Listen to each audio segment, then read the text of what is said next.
There you go. We go. Okay, welcome tonight, everyone here in church and those watching us from home. Tonight we're going to talk about a very serious topic. It's about suicide. And again, if anyone has been struggling with this or knows a family member struggling with this, I would encourage you to seek professional help. But we're going to talk about it tonight. But before we get started with that, let's go to the Lord in prayer. Heavenly Father, we want to welcome you, Lord, into this presence right now, Lord.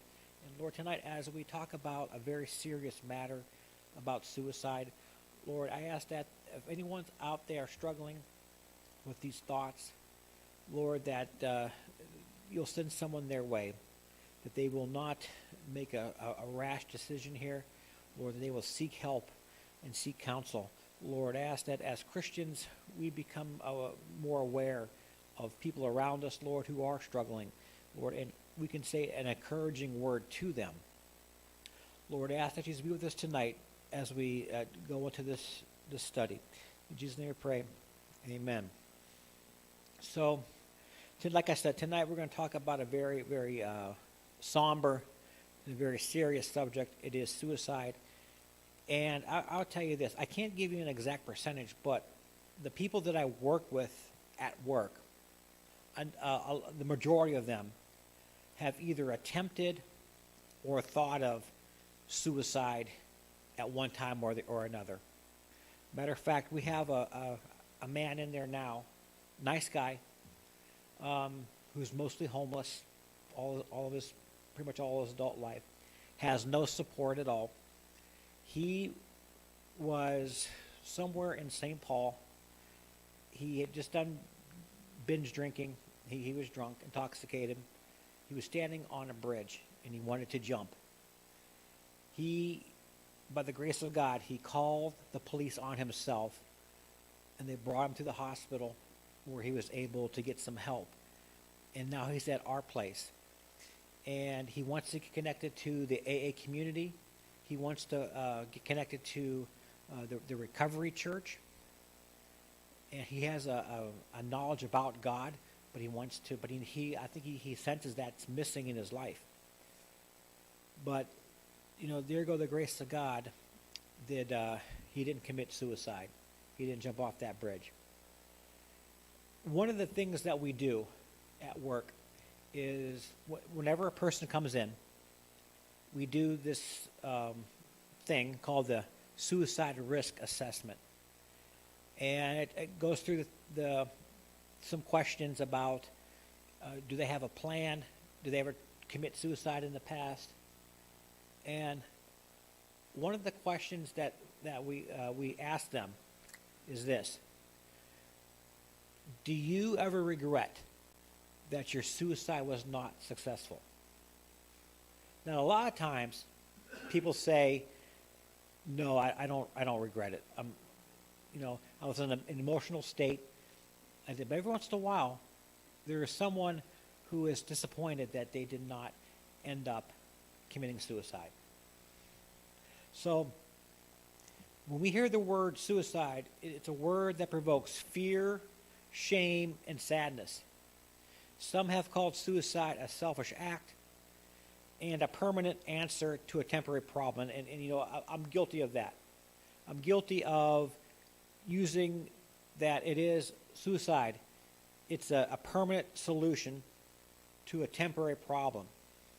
Now, according to the author, he says that both of these statements wrongly imply that suicide is a reasoned and rational decision to take one's life. And for the most part, he's right. A lot of people, when they want to commit suicide, usually it's because their mental health symptoms are so out of whack that they're not thinking right. Other times, it is that they're under the influence of either alcohol or drugs or both. This man I just talked about, he was under the influence of alcohol. And when he was able to sober up, he was no longer suicidal. And when I did his suicide risk assessment, when he came in, he was no longer a danger to himself. But, and here's the thing, a lot of times people will take their lives out of an emotional state. They don't seem to see at that moment in time any other solutions or any other answers to their issues. And they feel that having suicide is the easy way out. Now, there are two types of suicide. There's active suicidal thoughts, and then there's passive suicidal thoughts. And the difference is this. Active is a person thinks about a definite plan of how they want to kill themselves. Whether it's a gun, jumping off a bridge. We have people threaten to walk into traffic. We have people threatening to take an overdose in pills. Matter of fact, we had this one young lady at our place, this was years ago, that knew exactly how much Tylenol she could take and it to be lethal. Now, we had several suicide attempts where I worked, but there was no one that was successful in completing that. However, before I started working at the place I work now, there was a completed suicide at the place I work. It was during an overnight. Some guy was in the shower, and he took a knife and he cut himself open. And there was a lawsuit that finally got dismissed a few years ago. But I've come across suicide ideations all my life, or at least all my life that I worked with people in the hospital or mental health field. Passive suicidal thoughts, I can probably think that probably most everyone had. And that is a person has no specific plan. They just wish that maybe like they would go to sleep and wake up dead and not wake up at all. No specific plan. They don't want to kill themselves, but if they ended up dead, that'll be fine. Now, since its beginning, the church has struggled with understanding the spiritual consequences of suicide, at times even refusing burial and religious rites to the victims because they were thought to have committed an unforgiven or a mortal sin. Now, I'm not sure about the author, like what his denomination affiliation is. He could be a Catholic because some of the... he could be, because in some of the references he does give, which I don't use, he quotes from the Apocrypha, but he uses the Bible, the Protestant Bible, too. So now, here's the point, and I think this is a point that has to be remembered for even us today in church. Suicide is neither reasoned or rational.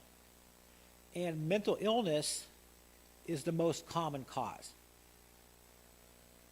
for this. Now, I would say this. There are, like some cultures, some countries where suicide is more prevalent. And I don't have the breakdown right now in front of me. Like, for example, that older people might commit suicide as compared to younger people. And what the demographics are, I don't have any of that for you tonight. But what I do know is this: like in some cultures, like in Asian cultures, if they don't feel that they've, like say for instance, go to school, they don't do well in school, they may consider suicide. And I know that when Patrick Stitt was here, which he's coming back in 2 weeks, he'll be back with us on Wednesday night. There is this park in Japan somewhere. I don't know if it's in Tokyo or one of the other cities that it's known as a suicide spot because of overwhelming pressure, maybe of young people have been felt. And I seen this. This is a true thing here. I looked it up. The Falkland Islands War was fought in 1982 between England and Argentina over the Falkland Islands. And I'm not sure when this number is, but it says this, that some 264 veterans so far have taken their own lives since 2002. Okay, so this 2002, this is a long time ago. 19 years ago, my Pennsylvania math. It's worse than yours.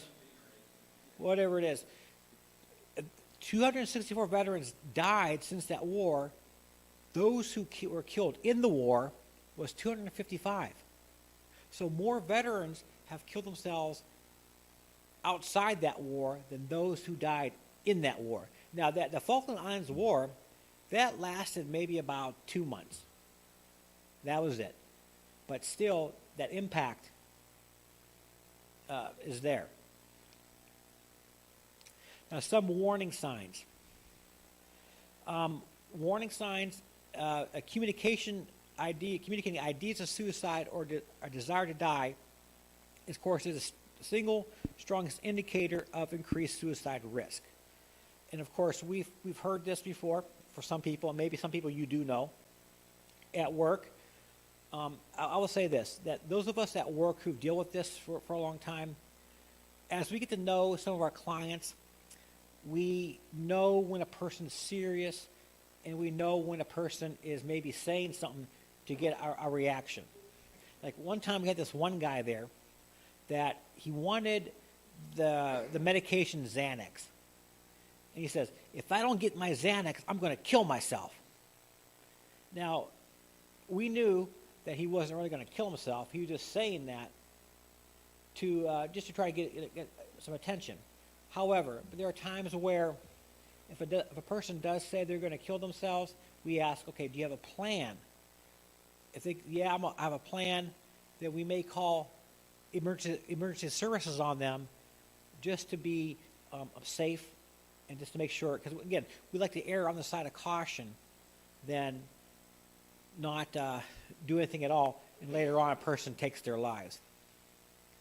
So again, we talked about this. A warning sign may present a threats or actively looking for ways to kill themselves. If they say, I have a bunch of pills I'm going to take, I'm going to go and get a gun, they have access to a gun, I'm going to jump off a bridge, I'm going to throw myself out in traffic. So if it's something that they can name that they can do, then you got to get them help.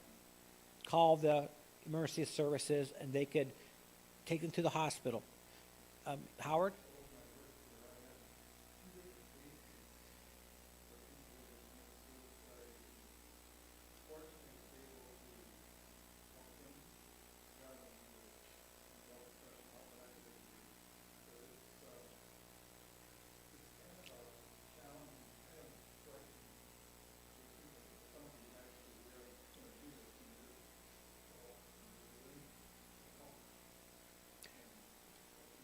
Yeah. And again, I want to say this too, that there are some people out there that will threaten to kill themselves, and they do it just for attention. However, again, unless you know that person very well, it's best to side on the side of caution and call for professional help to come in. You got to know the people really, really well. So some of the warning signs is, again, increased drug or alcohol use. Some people, and we have seen this with the increase of like fentanyl, people are overdosing. I don't think that they're doing it on purpose, but this fentanyl is very dangerous, a little bit too much.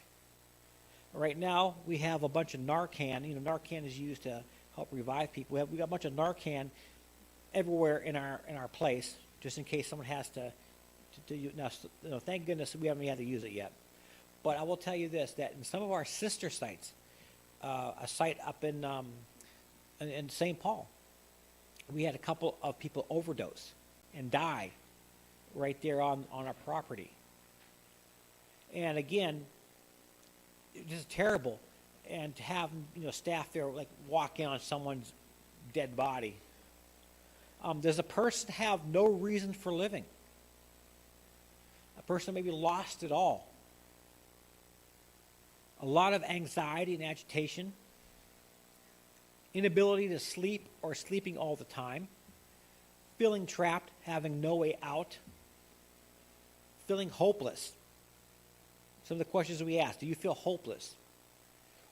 withdrawal from friends, family, and society, rage, uncontrollable anger, seeking revenge, acting recklessly or engaging in risky activities, dramatic mood changes.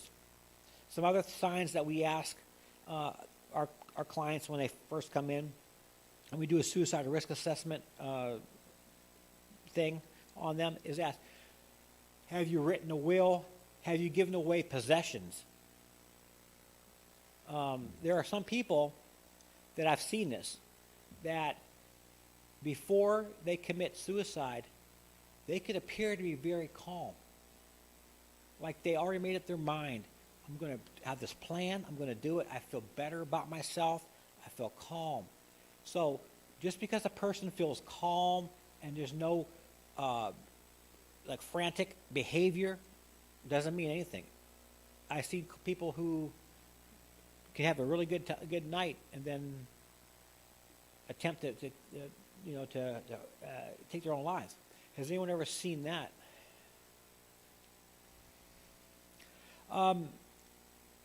Although suicide is preventable, it is important to understand that when a loved one sadly falls through with their suicidal thoughts, no one is to blame. Sometimes, no matter how hard we try, those we still love act on their hopeless feelings and end their lives.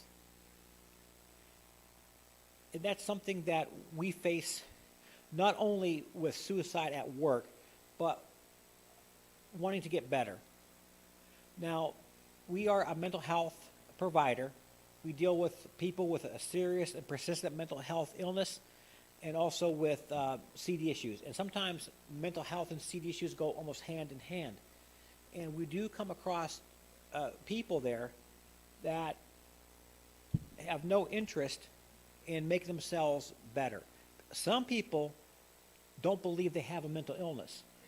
So no matter how much education, how much you want to work with them, there are people that are still stuck in the system. And I've seen this firsthand where we would have a client come in, doesn't believe that they're mentally ill. They'll go through the program, go out, then enter back to the hospital because usually stop taking their medications. They don't believe they're ill, and they're not receptive to being helped.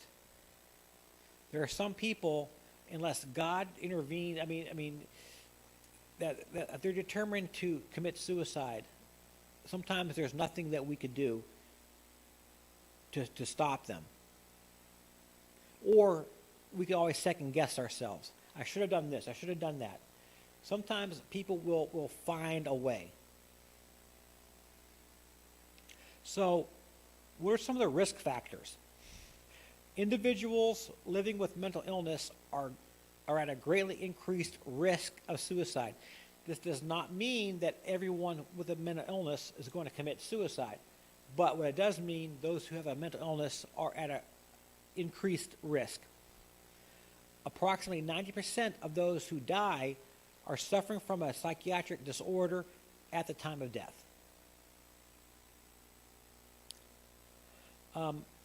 The abuse of alcohol or other drugs, coupled with depression, exponentially increases an individual's likelihood of suicide. Again, someone under the influence is a big, dangerous risk. Stressful life events can increase an individual's risk of suicide, such as divorce, a death in the family, loss of a job, prolonged stressful circumstances such as harassment or bullying. How many times have we heard, especially with young kids, like teenagers, and committing suicide because they're bullied in school? A serious health condition, chronic pain. Some people want to end their lives because they're in so much pain. A family history of suicide attempts. That's another question we ask. Was there a suicide risk in your family? Did someone have commit suicide in your family? But here's the thing. Once an individual has attempted suicide, they are at an increased risk for future attempts. Now, when we talk about this, my father, he had cancer. He had cancer of lymphoma. First time he had it, he went through the chemo treatment, and it went to remission. Then a while, it came back, but this time he did not want no more chemo because he felt that the chemo was much more harder on his body than the actual cancer was. So he chose not to get treatment, and the cancer took his life. Sometimes thoughts like that could enter a person, and who knows, because it happened in 1996. So who knows what kind of drugs they have now, what kind of therapies they have now. Well, again, never know. But there are times where, as we get older, maybe being with Jesus is much more desirable than being in pain. Prevention strategies. This is something that as a church we could look into. The first one is talking to somebody and just hearing what there are. Now, I think a lot of people, all they want is to be heard. So Howard, you related to a couple of people that you knew are feeling suicidal, and sometimes just listening to them, but talking to them. Ask specifically, do they have suicidal thoughts or ideas? Do they have a specific plan? Again, you want to be more aware if they say, I have a specific plan, like I'm going to go jump off a bridge, I'm going to go take some pills, I'm going to go home and get my gun, I'm going to walk out in traffic, as opposed to say, I wish that I could just go to sleep and never wake up again. So if they have the means, sounds more lethal, that is what you need to pay attention to. If there's just like, I don't have a specific plan, I just wish that I could go to sleep and wake up in heaven. Or not wake up at all. That's, so they don't have a specific plan, they're much not, I don't want to say that they're not likely to do it, but their chances are a little bit less. Ask this: do they have access to a lethal means? If they do, then call 911, call some professionals to get there right away. Screening. Contact mental health professionals. Now, I've seen this, especially in the Twin Cities here. A person can say, I'm going to go kill myself. And we call the hospital, call 911, they take them to the hospital. They get to the hospital. I feel fine. Because they have, in the ER, they have social workers that will do a screening, especially if a person is either suicidal or homicidal. And they'll ask them questions and see where they're at. Again, what's your plan? And again, they're trained in this. And sometimes, people, be honest with you, some people can say we call the magic words because maybe they have no place else to go and they want to go to the hospital. So they'll say, I want to harm myself, I want to kill myself. And we see this more like in bad weather, like the winter, where it's cold out, and they get to a hospital to feel safe. Again, they screen this, and because Twin Cities is very a big place, beds are filled. So sometimes they go to one hospital, end up in a different hospital. We get referrals from all over Twin Cities coming in. So, they'll screen them. And if they feel that this person is either a risk to themselves or someone else, then they'll be admitted. Treatment. Treatment is highly effective at treating mood disorders and have been shown to reduce reattempt rates at suicide. Now, what we do at work is we teach this course, coping skills, that can help people use skills. And if I tell you what these skills are, which I will probably next week as we finish this up, you probably use them all the time too. Basically, what you're doing is distracting your mind from whatever issues that are going on that you want to hurt yourself or have anxiety or depression over. You want to keep your mind occupied. So treatment with the use of medication, proper support group, therapy, all can help with people, not only with suicide ideations, or with the mental health issues as well. Like I said, we'll talk more about this next week. And then another thing that we can do is called means restricting. Restricting an at-risk individual's access to lethal means is a common suicide prevention. That means if the person has a gun in their house, get the gun out of there. If they have harmful medication, and a lot of medication is harmful, get rid of that medication. If they have, curtains, take down the curtains. A lot of times when people go to the hospital, they turn in their belts, they turn in their shoelaces. Those are things that you can look into. I mean, some people can use different sharps, stuff that you don't even, you wouldn't even think. They could take matter of fact, those plastic pens with the plastic clip. They can break that off and use that to cut themselves. It probably won't kill them unless they hit the right spot, but they can use a lot of different things. Paper clips, push pins.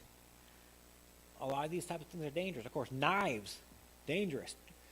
If that's, something they could use.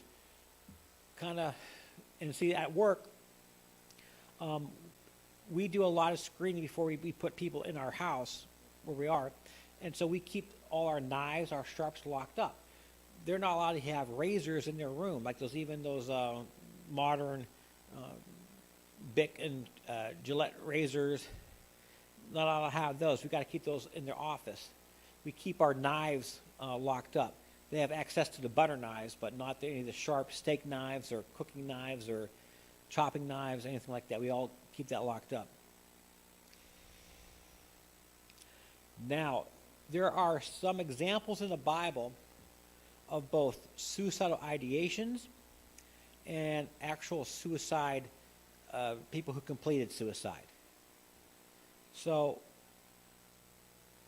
there are two people. No, there's more than that. There's some. Number one was Moses. Moses felt, again, he didn't, want to commit suicide, but he thought that maybe he'd be better off if he were dead. Why? Because stress of leadership. He felt that as he's leading the people out of Egypt, they're in the wilderness, they're wandering around there for 40 years. It got too much for him. Very stressful for him. And don't forget that, at this time, Moses was between 80 and 120. So somewhere in between that he was an old guy doing all this stuff. So what did God do? He appointed other people to help him to lead. Also, he sent quail for the people. Remember, they were upset because they were craving the food they had in Egypt. They wanted to eat meat, and so God sent them quail. Elijah had a tremendous victory over the prophets of Baal. The very next moment, when Jezebel was out to get him, he became afraid and he wished he were dead. So what did God do? God sent an angel with food and water. He came near to Elijah in this time of trouble. He called Elisha to be his disciple. He gave him the support. Job, we talked about him not too long ago. Job lost everything. Now, if you known Job, who lost everything, you could probably identify, hey, I can identify with you. If I was in your position, maybe I wish that God would just take me away. Because Job cursed, said, what? I wish that I had never been born. But God was there with him. And God appeared to him in the whirlwind. Jonah, he wanted to die. Why? Because of fear and anger. He wanted God to strike down the Ninevites. Remember that? In Assyria? But God didn't do that. God showed mercy. But Jonah was angry with God because he did not give the response that Jonah wanted. So what did God do? Set a great fish. Also provided shade from a bush. And then there was Jonah wanting to die. A New Testament example is the Philippian jailer. He wanted to commit suicide because he failed his job. Fear, escaped prisoners. He thought that Paul and Silas were gone. He's about ready to kill himself. And Paul says, hey, stop, don't do that. So what did it do? Paul and Silas shared the gospel to him. The man became a Christian right there in the jail cell. So those were suicidal thoughts. And like I said, I think that everyone who's ever lived, who's gone through some kind of a great stress, probably thought, I'll be better off dead. Or I wish that I would just go to sleep, not wake up. Certainly I felt that way at one time or another, going through a divorce that I didn't want. That felt very like a bad dream. But, thank God that I, was coming to this church, and the people helped me because they were a support to me while I was going through that trouble. Now, as we look into the Bible, we can see from there are suicide deaths that are detailed that fall into three broad categories. The first category is called heroic martyrdom. A person knowingly sacrifices their life in order to further a belief, a cause, or a principle. Sometimes you'll see this, if you watch a lot of war movies, you'll see one of the soldiers or sailors jumping on a grenade. And they know they're going to die, but they do that to save the other men and nowadays women around them. So you can say that someone who acted in a heroic manner to sacrifice their lives. Back a few weeks ago, it was May the 4th, unofficially Star Wars Day. And I asked this one question on Facebook. I asked, so what movie are you going to watch on Star Wars Day? And some people would pick a Star Wars show or movie, The Mandalorian or the new cartoon series coming out that's out. Some, were smart alecky, the Search for Spock, or a Star Trek movie, or none because they hate Star Wars. And but one I watched was Rogue One. Now, Rogue One, that was the story of how the rebels got a hold of the Death Star plans. And that was that story, because it was alluded to in what I call the original Star Wars movie, the Star Wars, back in 1977, Episode 4, which I call that's the original one, the ones that I like better than all the rest. But the Rogue One told the story of how the rebels got those Death Star plans. And basically, that was a suicide mission, because all the characters died. Spoiler alert, they all died. And so sometimes when someone is in the Army or the Navy, and they're involved in combat or war, sometimes they know they go on a mission and they know they're not going to survive. So suicide, in that case, heroic martyrdom. The second one is battle or conflict related, is to maintain honor by avoiding capture and subsequent torture at the hands of one's enemies. In some cultures, it was more honorable to die at your own hand than to be taken by an enemy. In the Japanese culture, for example, a lot of the soldiers and generals, they did what they call seppuku. They killed themselves. They took a samurai sword and disemboweled themselves because they did that as a way of honor. And then, sadly, the third category is personal distress. People are most commonly driven to suicide when they view their current situation as being completely hopeless and feel as if they have no way to change things for the better. So we're going to look at a few Bible characters and see how they committed suicide. So under heroic martyrdom, Samson comes to mind here. Samson, remember, the judge of Israel at the time, he was taken prisoner by the Philistines. They gouged out his eyes. He told Delilah the secret of his strength. They cut off his hair, and he was made a prisoner.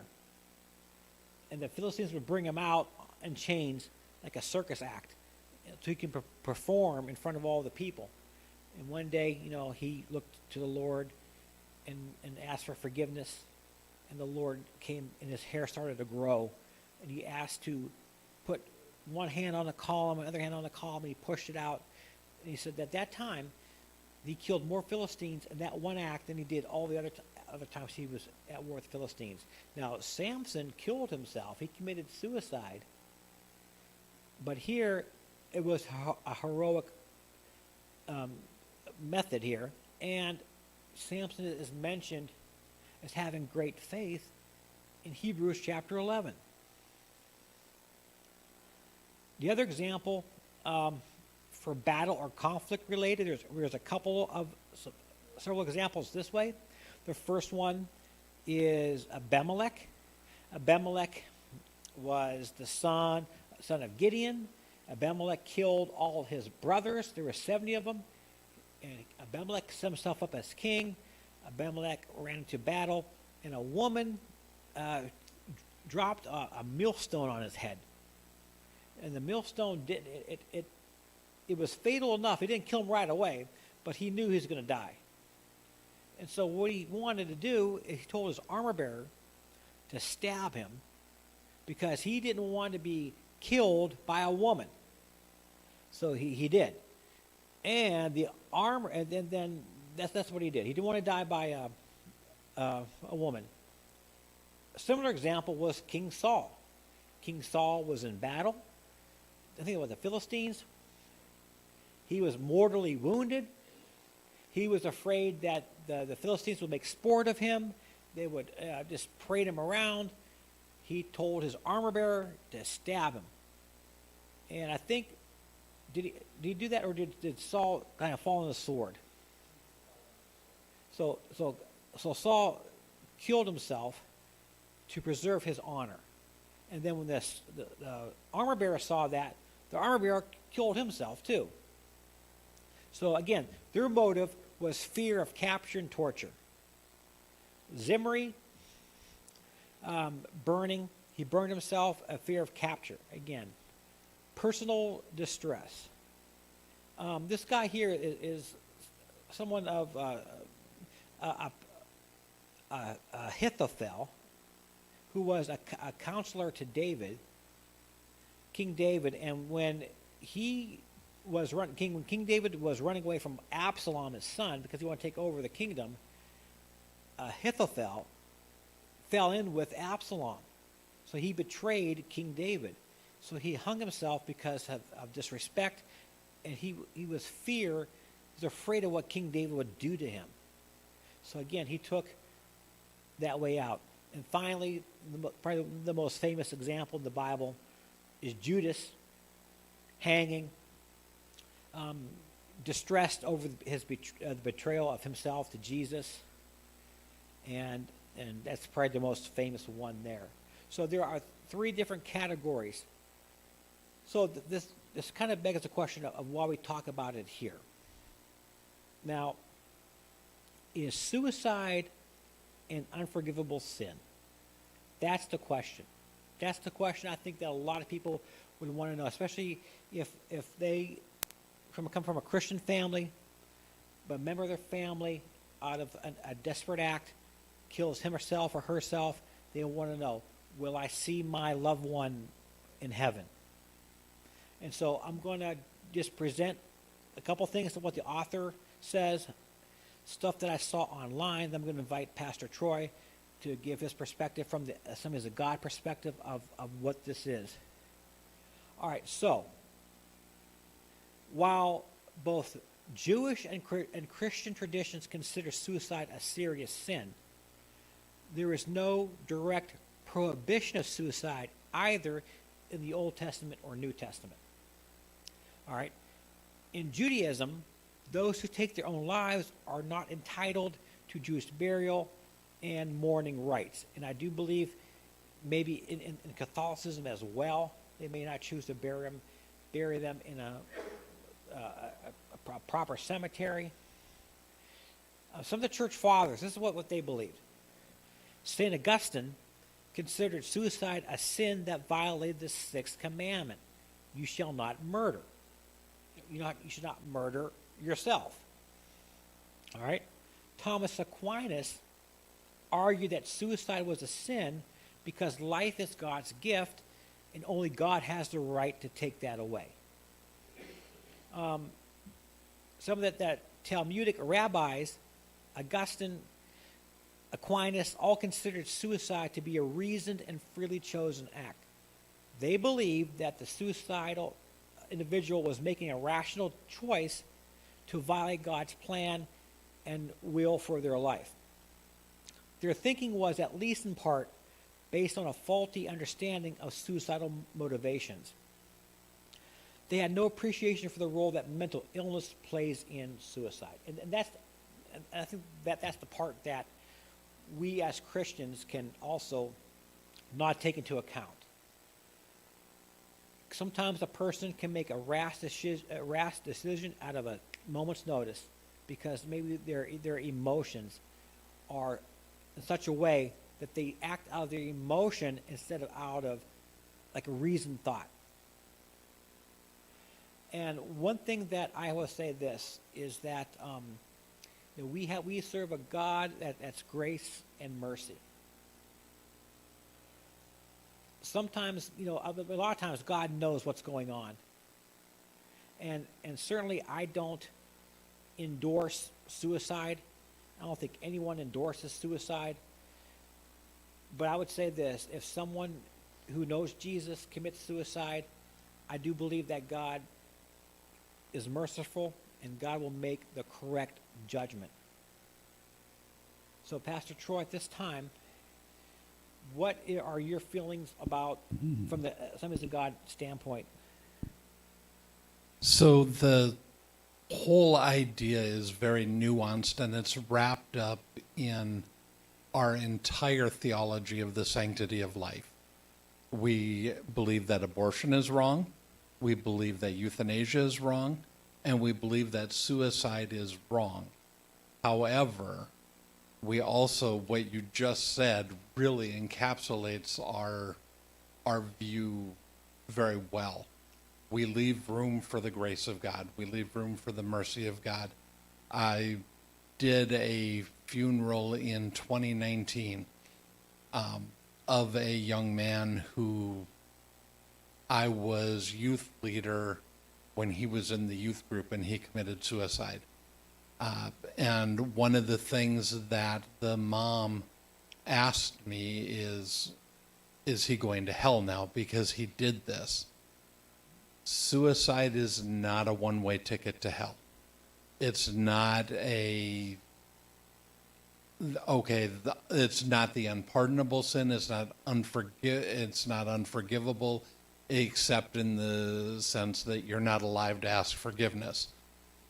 But God is merciful, God is just, and he takes into account that we live in a broken world and that there are things like mental illnesses that feed into things that we do. And this deals with not only suicide that happens in an instant, but what I call progressive suicide. The person who drinks themselves to death, the person who can't kick their drug habit and eventually overdoses. God has, there's some mercy there, and we need to be careful that we don't step into that side where we're judging. Right. So again, what you said really encapsulated it well. So some final thoughts as we close out this chapter. We'll finish up this series next week, and we'll have some more exciting things come our way. But final thoughts. Now, having faith does not guarantee that during times of extreme distress, an individual will not consider suicide as a way out. It may be passive thoughts. Hey, I wish that I could go to sleep. The Lord will come back and take me into heaven. I had those thoughts. Passive suicide thought. Everyone has gone through those. And as people go through, adult life and get into older years, they see a lot more stuff. They see a lot more loved ones passing away. Maybe their desire, I wish I could be with them too. I wish the Lord would just come and take me. So we are going to have issues. We are going to have problems in this life. God promises to comfort those in distress who feel hopeless. And this last line that I put in here, I did some research on the internet. There's always truth on the internet. You didn't know that. But I looked up Christian responses to suicide, and this is probably a pretty good one here. So according to the Bible, and according to what we learned about some of the church fathers, they considered suicide a sinful act because, again, it goes against the whole idea of the sanctity of life. And I do agree with Thomas Aquinas that life is a gift of God. God will be the one who determines when that life is going to end. And if someone does end their life, that's not going to throw God for a loop. That does not surprise God. So God's will is not thwarted. But suicide is not the greatest sin. It's no worse than other evils in terms of how God sees it. And of course, in some of the people we did talk about who commit suicide, if those people are in hell, it wasn't because they committed suicide. It was because of what they'd done before they committed suicide. And it does not determine a person's eternal destiny. However, suicide definitely has a deep and lasting impact on those left behind. And I've seen that. How a person killed themselves and the impact it has on that. The painful scars left by suicide do not heal easily. May God grant his grace to each one who is facing trials today. And may each of us take the hope in his promise that everyone who calls on the name of the Lord will be saved. And so I want to just again reach out to those of you who are maybe watching at home, or maybe you're going to watch this later on. If you are thinking that suicide is your only answer, I ask that you don't do that. Call out to the Lord. Call someone. Get some help. Reach out to somebody. God is a merciful God. God's the graceful God. And certainly bad things do happen in life. But being with God on your side and God there can help you get through those dark hours. It might not seem like it right now, but God can come in and bring healing where there's a scene that God can even heal you. But God can show you his mercy and his grace and give you that peace that passes all understanding. So again, if you're thinking about suicide, call somebody right now. Call somebody and get some help. Okay, folks, let's go in peace.